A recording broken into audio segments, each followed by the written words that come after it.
Hello, everyone. Welcome to our webinar, Drawing the Complete Picture, an American Idol case study. I'm really excited to have you guys on today and to have Fremantle Media featured with us.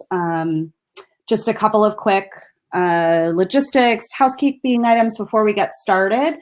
If you have questions throughout the presentation, there's a question tab on the right-hand side. You can go ahead and type your questions into that box and we will get to as many as we can at the end. Also, this webinar is being recorded, so we will circulate the recording afterwards for anyone that's interested. So I will go ahead and turn it over to Colleen Mendez, our featured presenter from Fremantle, to introduce herself. Hi everyone, it's so nice to be with you all today. I'm Colleen, I run the research department here at Fremantle. I've been here for about 9 years and cover all different types of research, from primary research, diving into television ratings, looking at brand research, a little social media as well. And I'm happy to be here today to talk to you a little bit about our process researching American Idol over the past year. Thanks, Colleen. Hi, everyone. My name's Dave Crothers. I'm the CEO and founder of Voxpopme. Founded Voxpopme 6 years ago now because we were really passionate about how could we bring the voice of the customer to life. How could we enable video as a medium that researchers could use? We've always known how powerful it is, but it's been historically very problematic to use for researchers. So what we wanted to do was really democratize the use of video for market researchers, and excited to share today how we've been working with Fremantle and a little bit more about Voxpopme as well. So when we think about kind of as researchers, what we're trying to do is we're trying to get engagement from executives, from stakeholders. We're trying to get them to understand and build empathy and understanding of our customer base. And, you know, we've seen it talked about a lot, that how stories can kind of constitute that really powerful kind of medium in order to communicate. They're more memorable, and just people can kind of relate to those stories. You know, facts and figures, you know, whilst can be powerful, don't always connect all the dots. And kind of Voxpopme, what we've really done is focus in on video as that medium. If you think about the change we've seen in the world over the last 5 years, video has become a huge kind of influence on us all. It's used in our lives every day, whether that's creating content through Snapchat, Instagram, and other social media platforms, or consuming content on those platforms, or other kind of major kind of video networks and stuff. Video is this unescapable medium, and we really focus on video for a number of key reasons. Firstly, it's memorable. That story retention is there when people watch and hear consumers talk about their feedback, their experiences, their kind of how they're kind of feeling about a particular product or service or ad. It really does bring that to life. What we've also found is deeper and richer. So when we look at kind of how does video as an open-end response type compared to just a text alternative, we've seen about 8 times more content. People find it far easier to articulate their thoughts and feelings verbally than they do typing into a mobile text box or a online survey open end. And it's engaging. You know, executives prefer it. There was a study by Forbes, I think it was last year, where 70% of executives would prefer content in a video format rather than text-based alternatives. So for all these reasons at Voxpopme, we've really kind of doubled down on video as a medium, and looking at how we can support brands like Fremantle to bring more video into their research. So excited really today to talk about that. You know, historically video has been this cumbersome, difficult to deal with medium, and what we've really tried to do is remove all of that pain. So create a solution that makes it easy to capture video across any type of study that you're doing, across any device, analyze this, you know, huge amount of unstructured video content at scale, and then put that story into the hands of the right executives without taking, you know, weeks or months to curate that. And that's what we've really looked to do. So I want to hand over to Colleen now, who's going to talk through how Fremantle combined video with a lot of other data sources to tell great stories, connect executives, and make the results truly mean something to the organization. So I'll let Colleen take it from here. Wonderful, thank you. So piggybacking off of what you were saying, we went through a whole transitional period in our research department a few years ago. We knew our data was sound. We knew that we were doing the right types of research, but we had a hard time connecting with creatives and executives who are dealing with more creative content on a daily basis, and sending them big spreadsheets and big decks all the time wasn't as valuable to them as we knew that the data could be. So we'll go into that in a little bit, but going off of American Idol for this season, when I hit the next slide, we had two big points that came about and really were really helpful to get this type of information from the Voxpopme videos. So first, we know that being social really matters to our viewers. How can we empower our social media teams to really engage fans early and often? And I'll go into some touch points on that in a bit. And then secondly, we know that relatability and aspiration are central to the American Idol brand. They're watching for the contestants, they're watching for the music, and how can we really put all this together and focus on our roots? So first, going back to what I was saying before, so when we took a step back, and really looked at our process, we wanted to make sure that we were giving our creative team and our executives the best research as possible. And really to do that, we were pulling in data from a multitude of sources. So we're looking at television ratings. We do a lot of surveys. We're looking at the video insights from Voxpopme. We also use Voxpopme for not just for integrating into our surveys, but also for transcribing our focus groups, which helps provide just more in-depth to that as well. And then we're also about to embark on a bigger ethnography project as well. So it's been a great partner for us in kind of bringing that story to the data. We're also digging into online communities, social media, and then several different syndicated consumer insights databases.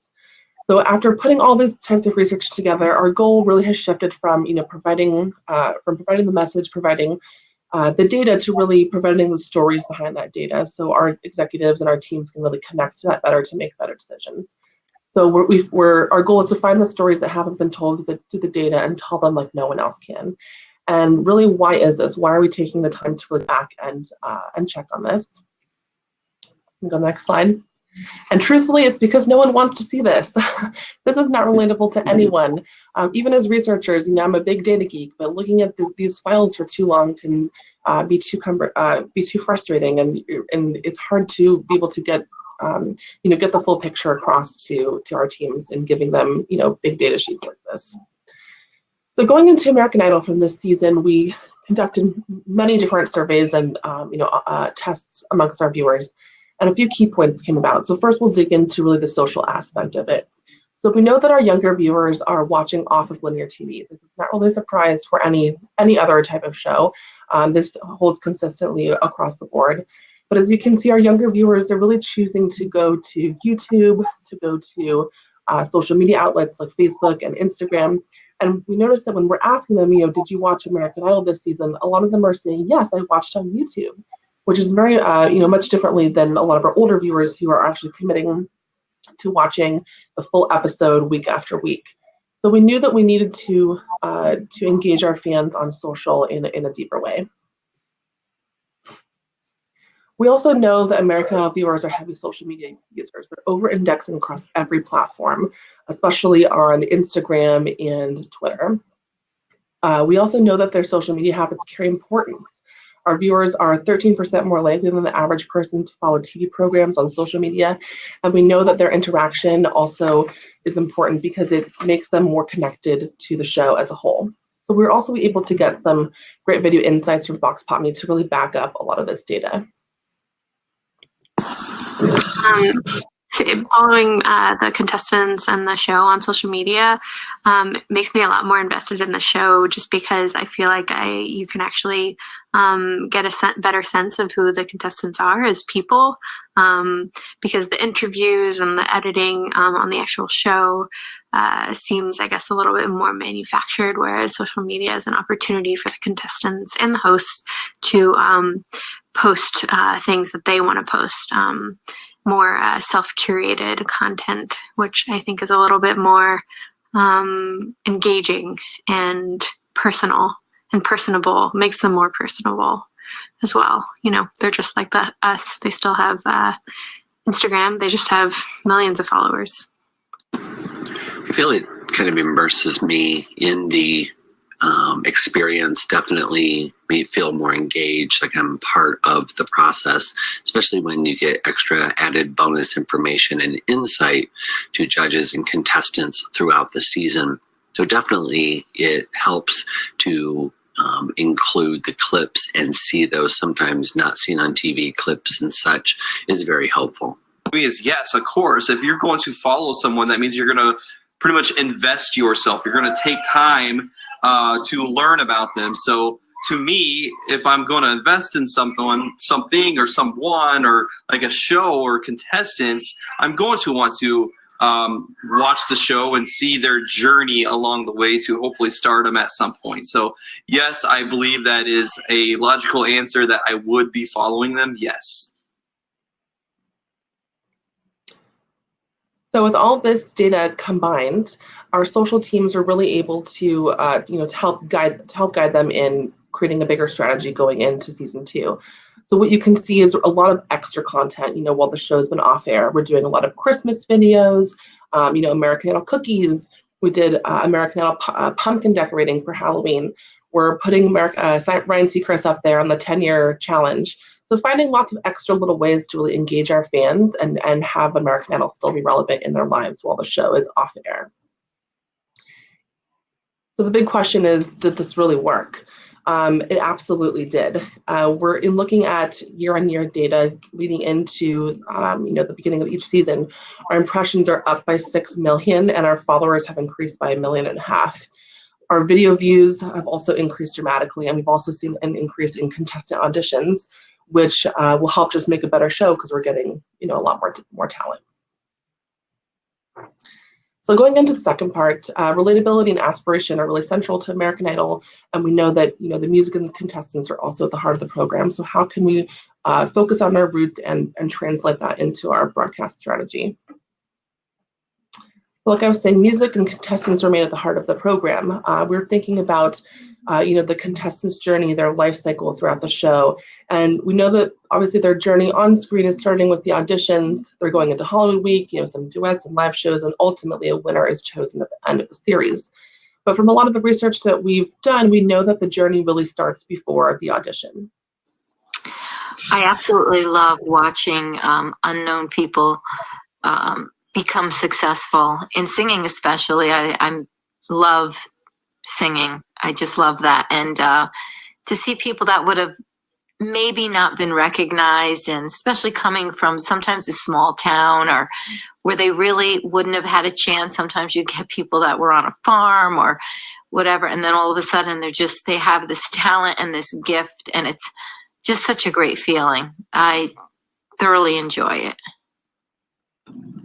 I think what I've come to love about American Idol is the backstories. This is where I was at. This is my one shot, my one opportunity. Always a touching story. And so that's what I look forward to every year. The emotions that I feel from viewing over the years is some of the contestants never had anything, grew up with nothing, and then their stardom struck whenever they got on American Idol, and they made it to the top. And I just think that is so great because they really share their stories when they had nothing to when stardom struck them, and now they're big contestants or big stars. So I do get a lot out of watching American Idol, and a lot of emotions come into play with all that. I think they do the best job of going out across the country, whether it's going to certain cities or whether people are getting voted on via the bus. I think they just do a great job of hitting all the areas for the most part of the country.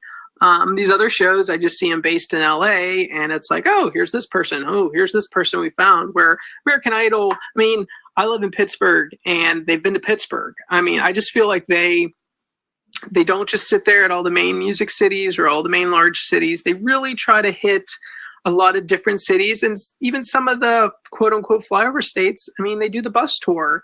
the bus, so people can get voted on there. I mean, I think they do the best at trying to capture America's spirit for sure.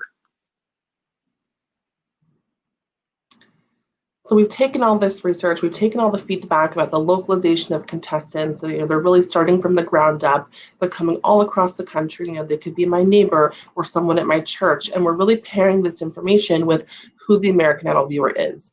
From a lot of our psychographic research from our consumer databases, we know that American Idol viewers are friendly, they're compassionate, just like we saw in the videos. They really have a heartland base. They're very much into traditional American values, like hard work and honesty. And they also have a strong commitment to their families and show a genuine interest in others.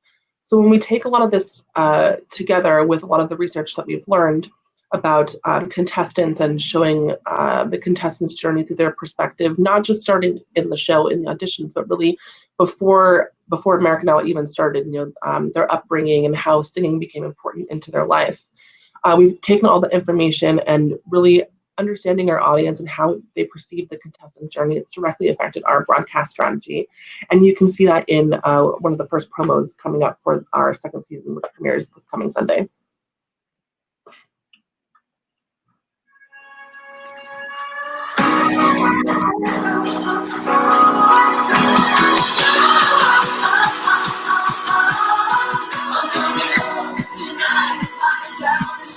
Remember, just be you. How you doing today? I have a good feeling about you. Okay, let's see what you got.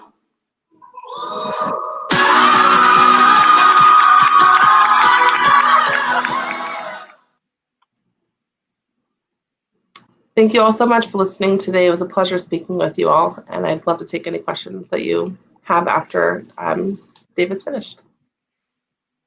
Thanks, Colleen. That was great. I mean, it's even got me considering auditioning for this year right now. So yeah, so thinking about that, and obviously what you saw in these responses was so kind of rich and powerful, and it's amazing what responses you can get elicited from such a simple question. People just talk and talk when they're on video. They feel like they're having a conversation. They're talking directly to the brand. They're talking directly to the people who are making this program. So they get that deeper connection that they just don't get when they're using other types of medium to provide this feedback. So at Voxpopme, we're obviously extremely passionate about video and how we can bring that to life. And I think what we see is that video is a medium that can be used to enhance and amplify any research project. So whether that's traditional concept and ad testing, whether it's shopper insights, whether it's your big tracking studies and CX programs that are kind of overwhelmingly kind of data driven and often lack that kind of humanization. There's so many different ways that we're helping clients kind of add video into their research toolkit across a bunch of different studies. So when you're thinking about video, don't just think about it as something that's okay. This could be really powerful for something like a mobile ethnography. That's obviously an obvious application, but there are so many more ways that video can be used.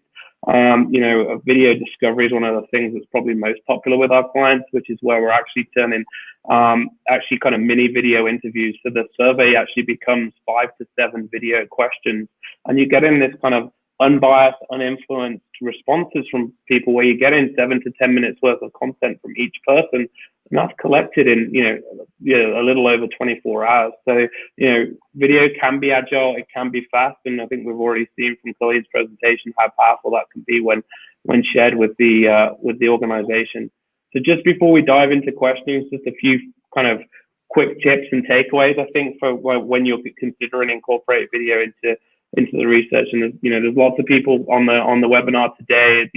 Some names I recognize and know we've worked with in the past, some that maybe haven't yet ever really thought about how they can use video. So I think the first is kind of be open to collaboration. Whilst Voxpopme, I guess at its heart, is a technology solution, our approach is to be collaborative. This isn't, hey, here's a platform, throw it over the fence, you go figure it out. It's about kind of working together to understand what role can video play within this research, whether it's new research you're looking at conducting or bringing to life and kind of improving something that you're already doing on an existing basis. The second is be clear about those objectives, and what are not just what is the research objective to design an app, but what is the overarching business objective? What are we trying to achieve?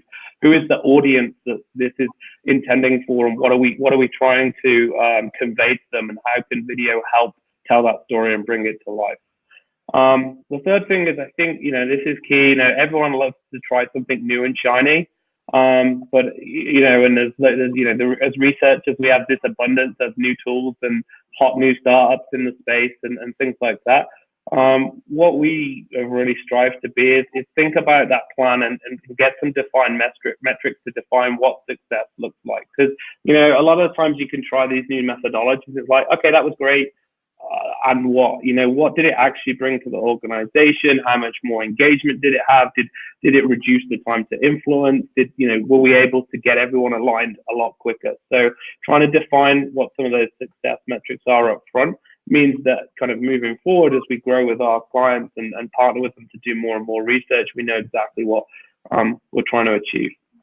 The next thing, it's like when we try anything new, and there's I think sometimes as researchers, there's always this kind of this fear of failure. It's about how do we test and validate and kind of that kind of iterative cycle. When we're trying these newer methodologies, how can we see where it fits? Where does it add most value? Occasionally, there's multiple touch points where we can put video. Maybe it doesn't work as well here, but it was amazing here. So I think it's important that you take that kind of agile kind of approach and that kind of continuous improvement approach to video and think, okay, video can improve a lot of things. It's by no means a silver bullet. So it's about thinking that, as Colleen said, they combine video amongst a ton of other things: social listening, focus groups, traditional research, quantitative studies, data from syndication. So it's not about kind of a one size fits all. It's about understanding where a technology like video can really enhance and bring to life the work that you're doing. So I'd like to open up to questions. Colleen, thank you so much for sharing the story. It's fantastic to hear, and I'd love to answer any questions that have come in, Jen. Great, thank you both. Get into the questions here. Great, so we've got some questions coming in. Just as a reminder, you can pop your questions into the question tab on the right-hand side. Let's see. Here's a first question. How's having direct access to your viewers like this limited your use of other methodologies like focus groups? I actually don't think it has. I think it's really enhanced it. So like I was saying before, we actually, anytime we do a focus group, we actually submit the video of the tape focus group to Voxpopme, and they're able to run it through their system to annotate everything. And that's actually been really helpful in order to, for those bigger qual projects, to really piece the stories that are coming out of those focus groups and put them together in a digestible manner for our teams out here. We use Voxpopme through, quick surveys that we do, or larger, quantitative studies, but I don't think they're meant to replace focus groups all the way. You probably could if you do enough of them, but we really use it hand in hand with all of our different methodologies. That's great, thank you. So you mentioned a lot of different methodologies that you're using together. How are you kind of aggregating all of those and determining what to present to executives? Sure, I think we always start with a plan of what we're looking to get from our research, what we think could come up, what we think some surprises could be.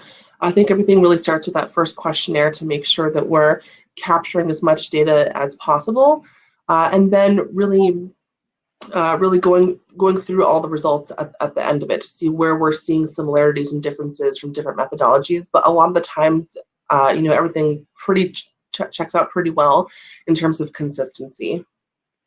And we put everything together in big decks for our team. But then of course we walk them through all the research so they're able to understand it and get the most information that they're able to use in their day-to-day. That's great. Thank you so much.